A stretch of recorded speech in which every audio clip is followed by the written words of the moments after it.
Hey everybody, and welcome back to Dark Souls 2, No Death, No Bonfire. This is Bearded Narwhal, also known as Ben. This is take 3, our character. And this video, again, is post-commentary. I get the feeling most of my gameplay from now on, for at least this run, will be post-commentary, so that I can focus on the run and kind of take it easy, and You've been well. I don't know, it'll help me relax, and when I'm relaxed, my chance of success goes way up. So I'm just gonna do these for a while, and if that's okay.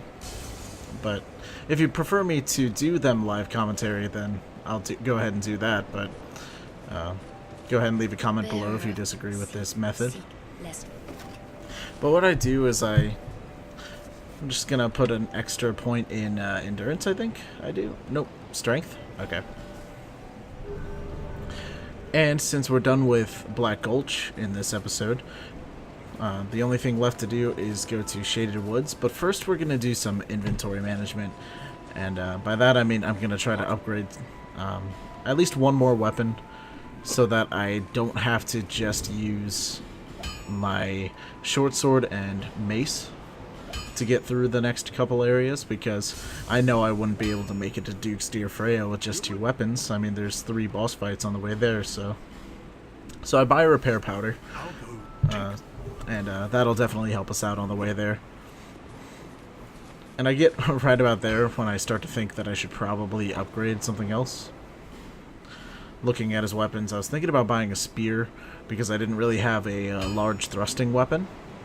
And then I realized, wait, I got Wing Spear back in Forest of the Fallen Giants. And I'm not sure what's better, his spear or this Wing Spear, but I've never used the Wing Spear before, so I'm going to upgrade that.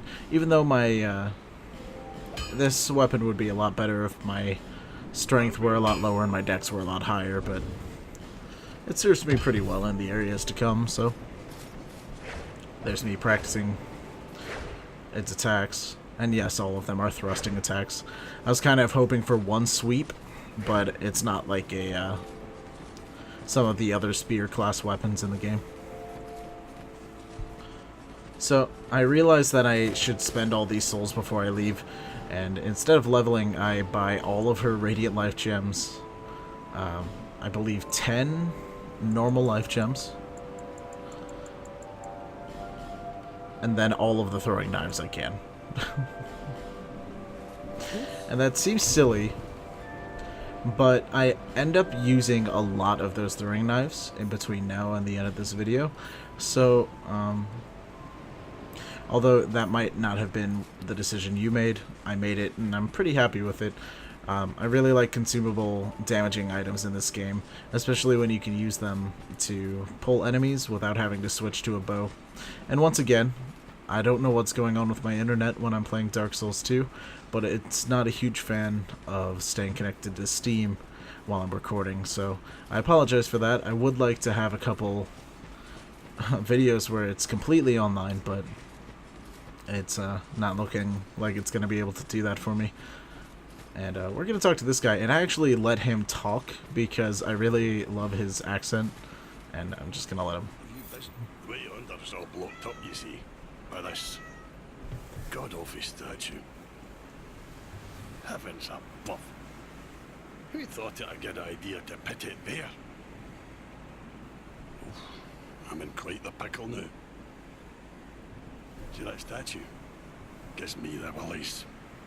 You stare at it for long enough, it starts to... Just... Hey, you don't think that... So I kind of let him talk all the way through. And I killed these 2 guys first because this room actually was scaring me a lot. This was probably the most scary part of Shaded Woods in my mind as I was entering, because that ambush at the beginning can be pretty scary. At least it was when I was playing through the first time. I guess it didn't help that I didn't expect the fight to happen, so I was a little unprepared, but this time I switched to my better weapon, the short sword, and then I talked to her. I can't remember her name. She's one of those NPCs that I think I should like a lot more than I do, but I just really can't. She should be memorable, but she just didn't end up being that way to me. She's just that pyromancer lady that needs clothes to me. I've been... give me... I'm fine. No. Thank you. Oh, I still have... Well, so... I was at... But do you... I'll take anything. Just... So I give her some equipment. I give her most of my imported set. I don't know if I should have, because if I ever want to use that set again, I won't be able to on this character. I'm pretty sure you can't buy the imported set from anyone, but I'd kind of not really realized that. And that's okay. I don't believe there's like a collect all armor pieces or collect all rare armor in this game.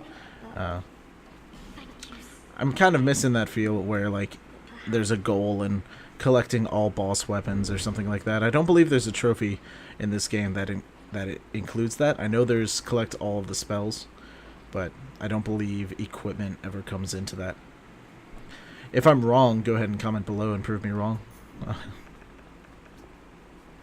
I switched to the black fire bombs. And I was wondering if you could like sprint over there and make it under the door. And it looks like you might be able to, but I just didn't. And this is actually the best I've ever taken out this room. After that firebomb, I was like, oh.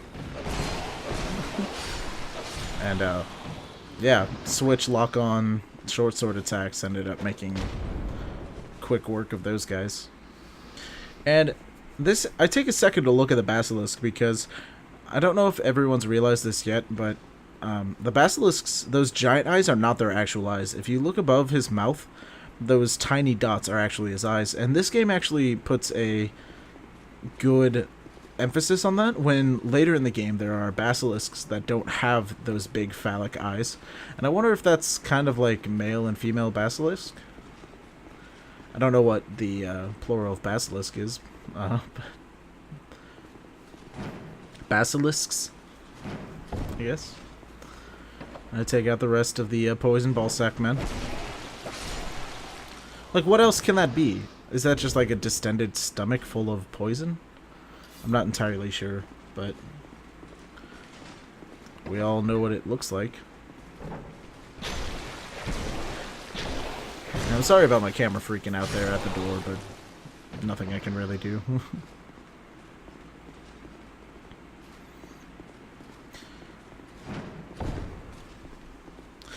And I am almost done leveling up my PvP character. I've been playing off camera on him, and I'm planning on making him a dual swordsman. He started as the swordsman class, but I'm having him using a longsword in his main hand and a short sword in his offhand for now, because I was thinking about just doing 2 longswords, but having the offhand have faster attacks when you're using like roll attacks and stuff like that can trick up enemies when they're like timing it exactly after like seeing one of your roll attacks, and they're like, oh well, he has a little bit of wind up time after that, and then I stab with the short sword instead of the long sword, and it ends up tricking some people. I have made it to the Covenant of Blood with him, or the Brotherhood of Blood, but he's only like level 40, and none of his gear is fully upgraded, so I keep getting owned by people that are of significantly higher level than me, and are in the dueling arena as well. I should have seen that coming, but I was kind of hoping to PvP like sooner than later. I guess I could just put down my red soapstone sign somewhere and hope for the best in like No Man's Wharf or something, and just PvP there until I level up a lot, and then join the gargoyles and get a bunch of chunks, and then maybe I could just do that. But I'm thinking I'm just gonna like speed run, like run him through the game and then just PvP post game. I mean, I'm getting there towards the end of this game with her. So if I do end up beating the game with her, I'm going to PvP. Probably starting with the Dragon Covenant and then going into stuff like the Champions. I'm going to join the Champions and then put on the Red Ring, or I can't think of what it's called, but the Brotherhood of Blood sells it. It enhances your chance of being invaded, and at the point that I'm going to be doing the Champions, I'm going to have 99 tokens of Spite, hopefully, from that Red Soapstone PvP, and you can actually use those to increase your chance of being invaded as well. So the ring and that combined with the dried fingers, which reset your counter on whether or not you can be invaded. Those three items together should make it pretty easy to find people to PvP with while in the Champions Guild, because you can't just you can't use people's red soapstone signs to rank up in that. So, and I would like to do it in PvP. I don't want to kind of like cheese red phantom enemies the whole time and earn it that way. I'd like to earn the Vanquisher seal. I say the more legitimate way, but there really is no more legitimate way. You're still completing the Covenant based on the rules that the game gave you. I'd just prefer to do it PvP-wise.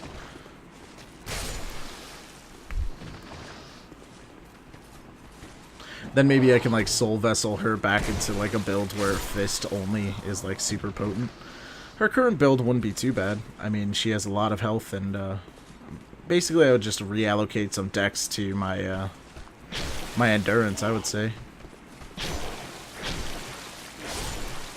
And then I believe what I'd have to do is get one Cestus and level it up to 10, because the Cestus are what allow unarmed strikes to go power stance. And if you don't have a Cestus in your offhand, you can't enter power stance. I wish they would change that, patch that in, because the Vanquisher seal would be a lot better if you didn't have to equip Cestus in your offhand. Or Claws, for that matter, since they're in the same... I believe they're in the same weapon group as Fists. They were Fist weapons in the last game, but I think Claws might actually be in the Claw weapon set this time around. And I equipped lighter armor in here because I'm not going to fight the ghosts or invisible assassins or whatever you want to call them. I just run through, and I actually don't encounter any. I see some outlines in the fog every once in a while, but none of them actually ever get to attack me. And I'm super wary up here because I just turn around and like watch for like 2 minutes, I guess. Because I've seen people run through this area and one of the assassins manages to follow them up here somehow. And about there I'm like, he's probably gone. So I'm still watching. So I come back here and get that fire seed. I'll use it in my post-game play because I really like pyromancy. Flame Whip is one of my favorite spells. I think I've gone over that in an older video. Like it quiet. Leave me be. What business have you here, traveller? You may call me Vengal, if I deserve a name in this sorry state. 'Tis rare to flap these guns. This is pleasant. Long ago, I was hired to defend the kingdom. I remember a long, brutal fight, and then somebody killed me. Or so I thought. I came to and found myself like this. I don't know what explains it, but it's not so bad, really. Now I watch the days go by and gaze at the night sky, thinking of the finer things, far removed from war. I'd grown weary of battle, but did not realize it until now. I know not what brings you on this journey, nor will I deign to ask. You may bear a great burden, don't we all? I prefer to stay my distance. But I want to warn you of something. My body. I see visions. My body, headless, raging without me. My body wielding my sword, a sword forged only to kill. My body will show no mercy. If you see the wretched thing, stay far away. I learn new things every day. Things never learned in battle. And, thanks to you, I've recalled the joy of conversation. If I can help you, if you require something, do speak up. Okay, so I like talking to Vengarl, so I just went through that entire conversation. And I think it's interesting that he says wielding my sword instead of swords, because his decapitated living corpse clearly uses two swords. And I don't know, I feel like either it's a mistake or they just didn't really think about it, or maybe he was only designed to use one sword, maybe one sword and two hands, and then they decided too many big scary NPCs like the red like knights in the other area, too many of those use great swords. I don't know, but it's interesting to think about. I mean, all of the NPCs that give you gifts say take these, and then they give you one thing, so I shouldn't really worry too much about the plural singular nature of Vengarl.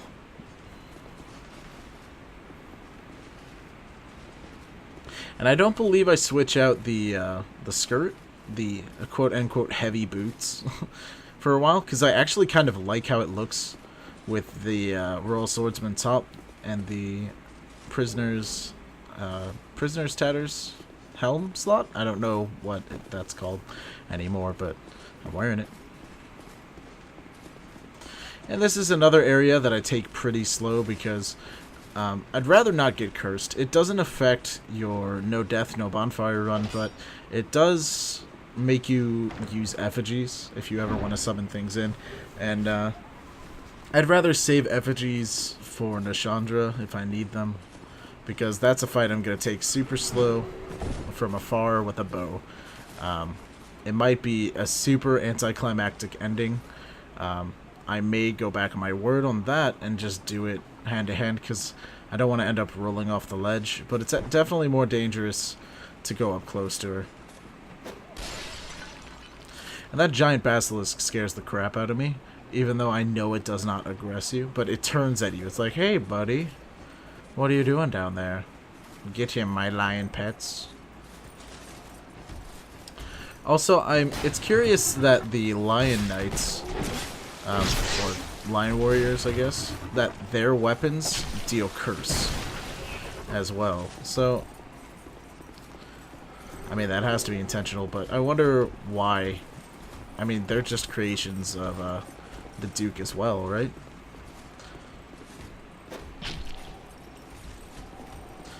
That'd be kind of interesting in PvP, a curse weapon upgrade. And then you could use stuff like the spells that deal more damage to undead. And it's also interesting that I don't seem to be able to guard break them. So from now on, I don't try it.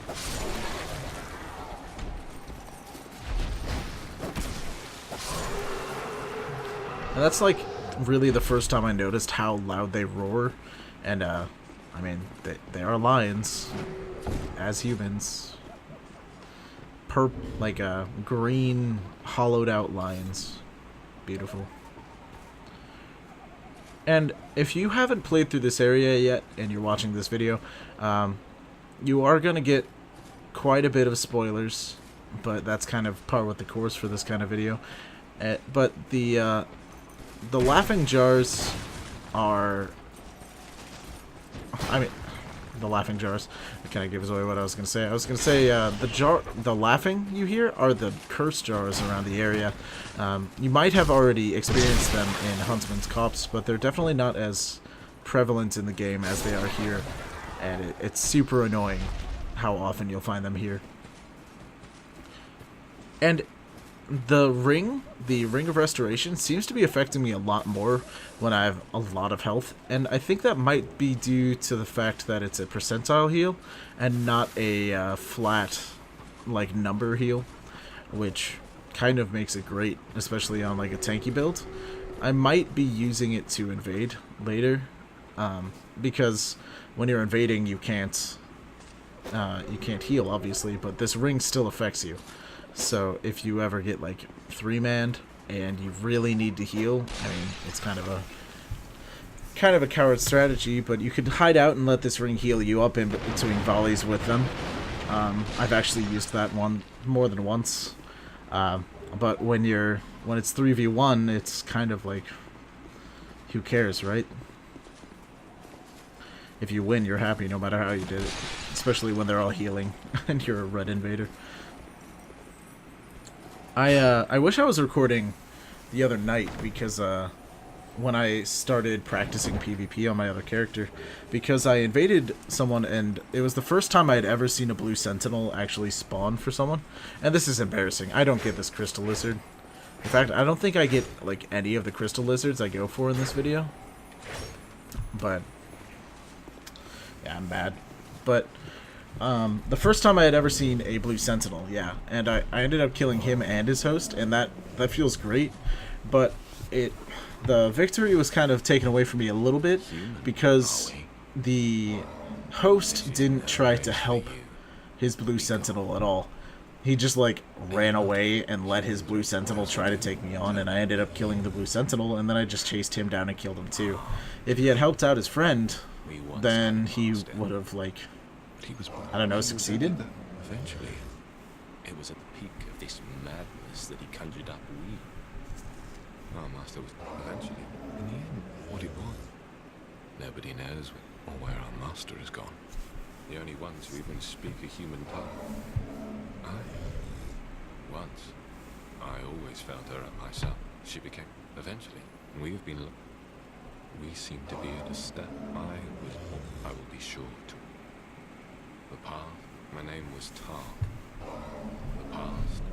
So, Man Scorpion Tark is very interesting because a lot of people seem to think he's Iron Tarkus from the first game. And you never see Tarkus without his armor, and this Tark Man Spider is covered in shards of what appear to be iron, and the name shortening could have something to do with his memory loss when he was transformed into this beast. I don't know if I completely buy into it, but Tarkus supposedly, according to our fan lore, died in front of the Painted World, and that's pretty darn close to the Duke's archives. So it's possible, I'd say, that Tarkus's corpse was retrieved for testing, but I'm not entirely sure how plausible that is. But that certainly would make for some amnesia on Tark's end, just because I'm assuming being reanimated has some psychological effect on you. And yes, I know this is like the most boring enemy kill possible, but I've never fought one of these mother basilisks, I like to call them, up close. And I don't plan on it because they scare me. Like, they're not the scariest designed enemies in the game, but they're just like... they're not horrifying in a horror way. But there's just something about them that just creeps me out and I want them to go away forever. If that makes sense to you. Like, look at him. He looks way too happy. Oh, dead. Okay. You can't look at his or her happy smiling face anymore. I'd take that away from you.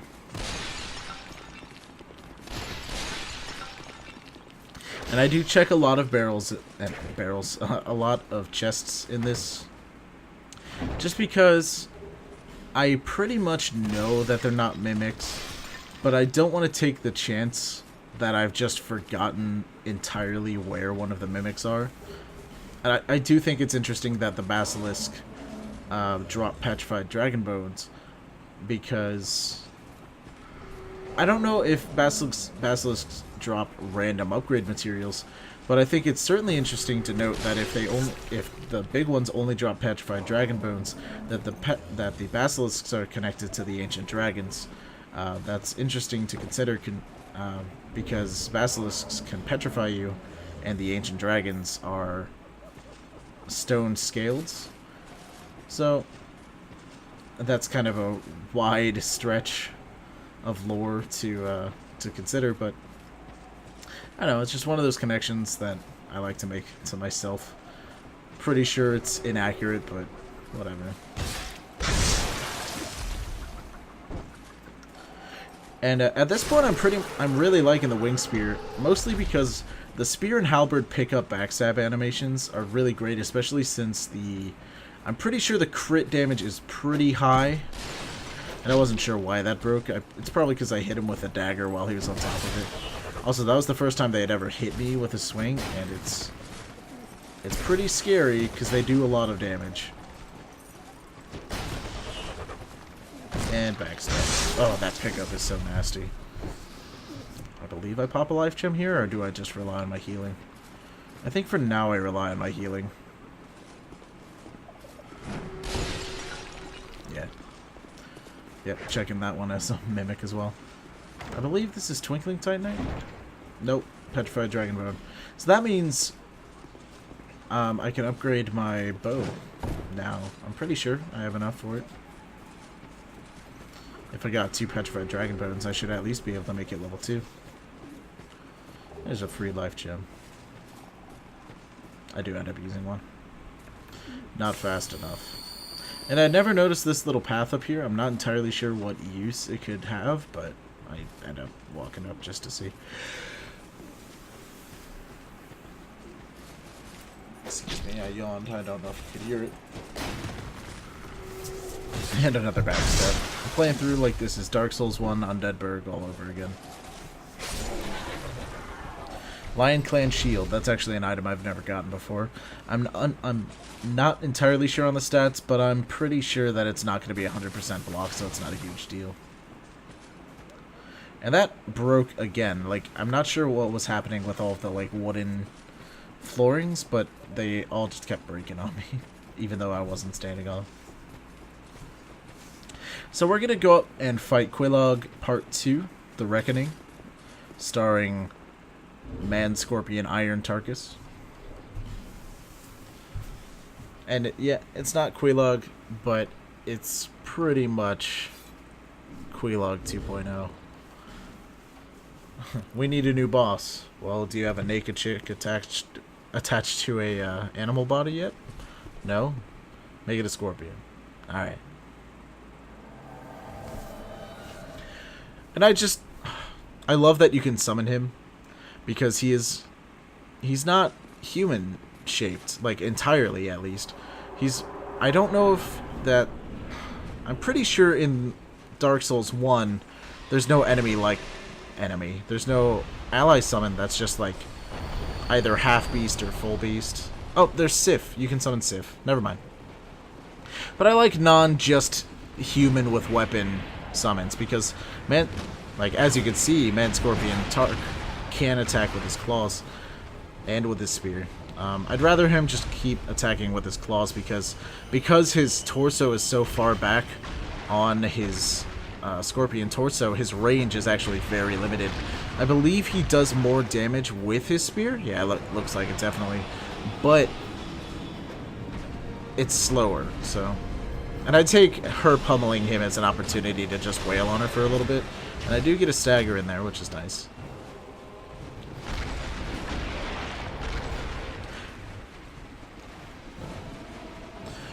And I'm not sure if she can't get you on this cement panel, but that's just my personal theory. I haven't really watched any like walkthroughs or guides on how to beat her, but I mean, she's never hit me with her burrow attack while I was up here. Yeah, she just popped up over there, so I'm assuming she can't get you here. Unless she pops up right next to you and then pins you with her tail or something. And I wanted to see how my black fire bombs fared, and I ended up using more than I wish I had. Because black fire bombs are super nice.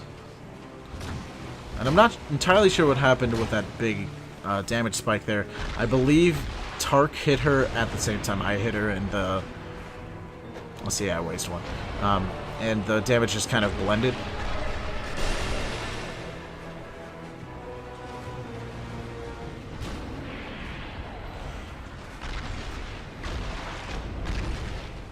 Yeah. Tark going crazy back there with his claws. Slicing up his wife. She's insane. It's okay. He just wants what's best for her. Thanks, Tark.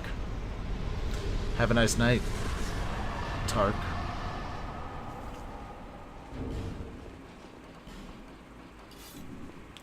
So that was the first time Tark has ever survived that fight for me, and I was really wondering if it had anything to do with them buffing AI summons. I think that is the case. I'm not entirely sure. It stands to reason, because everyone's talking about how Lucatiel's so much better now, and all of them, and I hadn't heard anything about Tark, because I thought he was already pretty good, but he seemed kind of squishy before, and now, I mean, after seeing that, obviously he's got a little bit more of an edge to him, so I guess that kind of means it has to have been patched up. And here's the first Mastodon we get to fight, and I always wish you could backstab them. I love backstabbing giant enemies, which basically means you like kick them in the heel and they fall down and you stab them in the butt.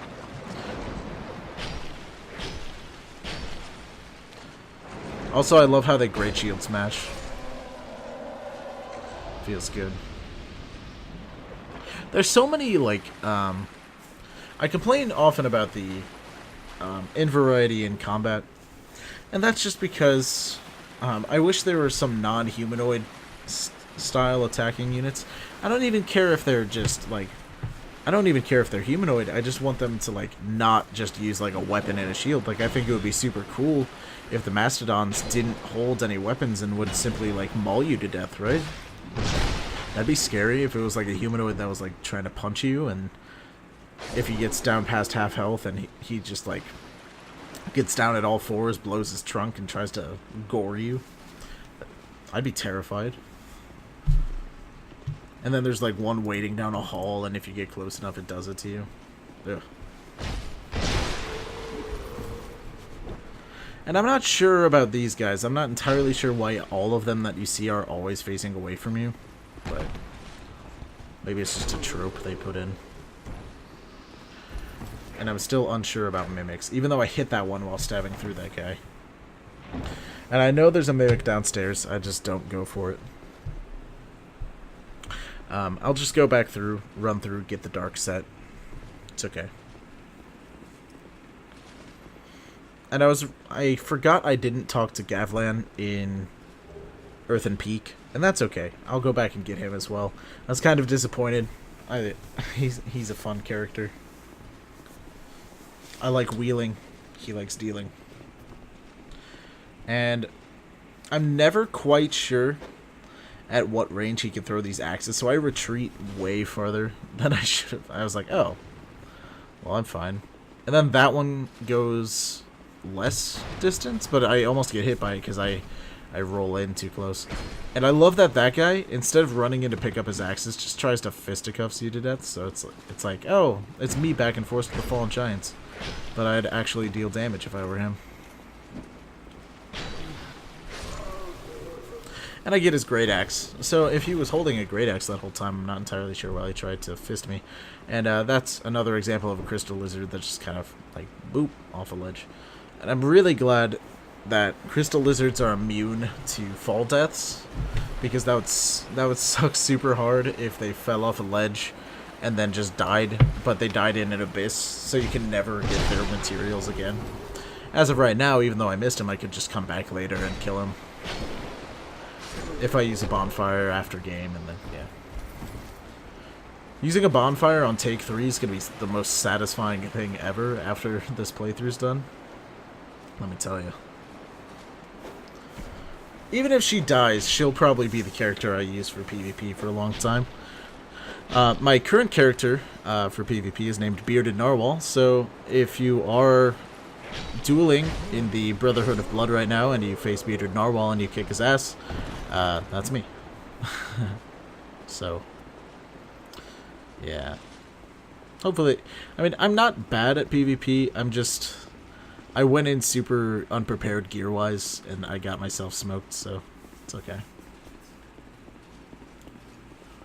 And here we are. Brightstone.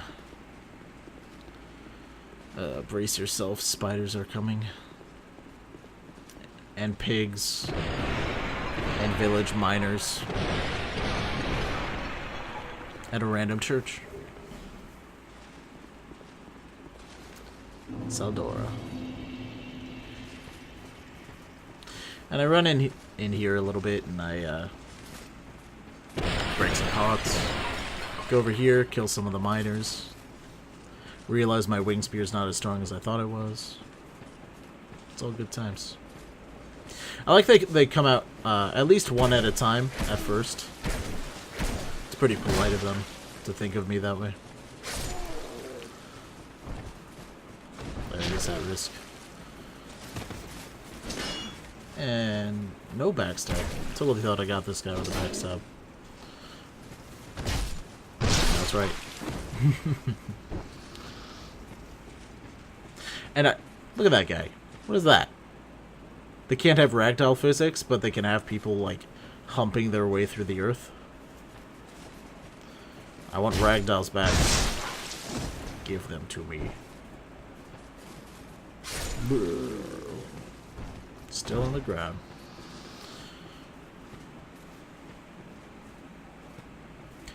I think I get a backstab on this guy, too. I think so. Yep. And I apologize for the audio of the last video. At the near the end of the Rotten fight, I turned down the game audio, but it still like way overpowered my voice, and basically you can't hear anything when the Rotten's doing anything, or especially during the Greater Soul acquired or whatever it says. You couldn't hear me at all, so. Again, I apologize for that, but it's kind of already on YouTube. So I'll try to listen better and figure out what I need to do to make it a better listening and viewing experience. And I switched to the Morningstar because the wing spear was running out, and I realized that was enough for an episode. So I run back up here past Dude in Ground, and I sign out in front of this tent. Anyway, thanks for watching. I'll see you next time. Saldora. Oh.